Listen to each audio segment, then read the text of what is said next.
नमस्कार दोस्तों और मेरे प्यारे बच्चों। कल जैसे कि 12वीं का ज्योग्राफी का एग्जाम हुआ है, पहला एग्जाम था। मैंने गेस दिया था, उसमें 30 से 40 क्वेश्चन दिया था लगभग, जिसमें से अभी मैंने गेस मिलाया। सेकंड सीटिंग का क्वेश्चन है मेरे पास, ये शिफ्ट सी ज्योग्राफी का, जिसमें से शॉर्ट आंसर मिला रहा हूँ। शॉर्ट आंसर तो ये शॉर्ट आंसर 20 गो है, टोटल 20 है, जिसमें से बनाना 10 ही है। 20 में से 10 बनाना है। और मेरे गेस में से एग्जैक्ट देखो कौन कौन सा क्वेश्चन आया। 2 नंबर क्वेश्चन, व्यापार संतुलन से क्या तात्पर्य है, वृद्धि और विकास में अंतर, 1 2 3 4 और ऐसे करके शॉर्ट में 8 क्वेश्चन मिल रहा है।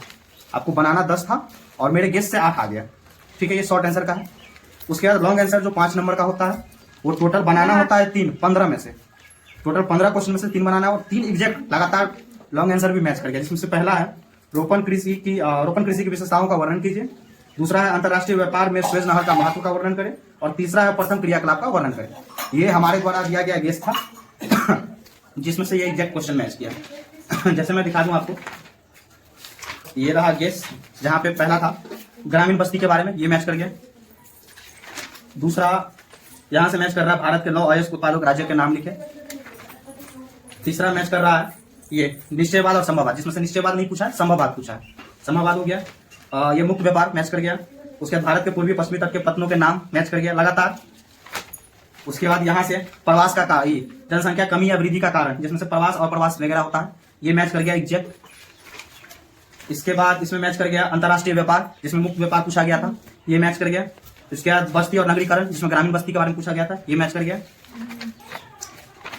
और इसके बाद सुएज नहर का महत्व पूछा गया था लॉन्ग में, ये मैच कर गया। रोपण कृषि की विशेषता पूछा गया था, ये मैच कर गया।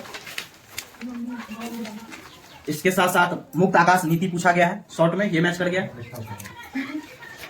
बस इतना क्वेश्चन मैच कर गया है सब्जेक्टिव में। ये सब्जेक्टिव का सब्जेक्टिव टोटल शॉर्ट आंसर में 10 बनाना था, 8 हमारे ही सेट से मैच कर गया, वो भी लगातार जो मैंने दिया था। उसके बाद लॉन्ग में आपको 15 में से 3 ही बनाना था, वो भी लगातार 3 मैच कर गया। तो आशा करते हैं कि बाकी सेट भी जो दिया गया है उसको आप अच्छे से पढ़ोगे।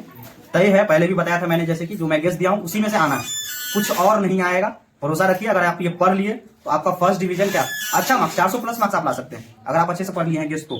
इसके अलावा ऑब्जेक्टिव का बात करूं तो ऑब्जेक्टिव भी लगातार, ऑब्जेक्टिव हालांकि 12वीं में मैंने नहीं दिया था। आखिरी दिन बच्चों ने रिक्वेस्ट किया कि ऑब्जेक्टिव भी दे दो, तो कल ही एग्जाम था, कल ही मैंने 100 ऑब्जेक्टिव छांट के दिया था। 100 में से लगभग 20 ऑब्जेक्टिव आ गया। हालांकि 200-300 ऑब्जेक्टिव मुझे देना चाहिए था ताकि उसमें से 35 को बना सके, पर 200-300 न दे करके केवल 100 दिया और 100 में से भी 20 आ गया। आपको बनाना था 35 ही ऑब्जेक्टिव और 20 ऑब्जेक्टिव आ गया।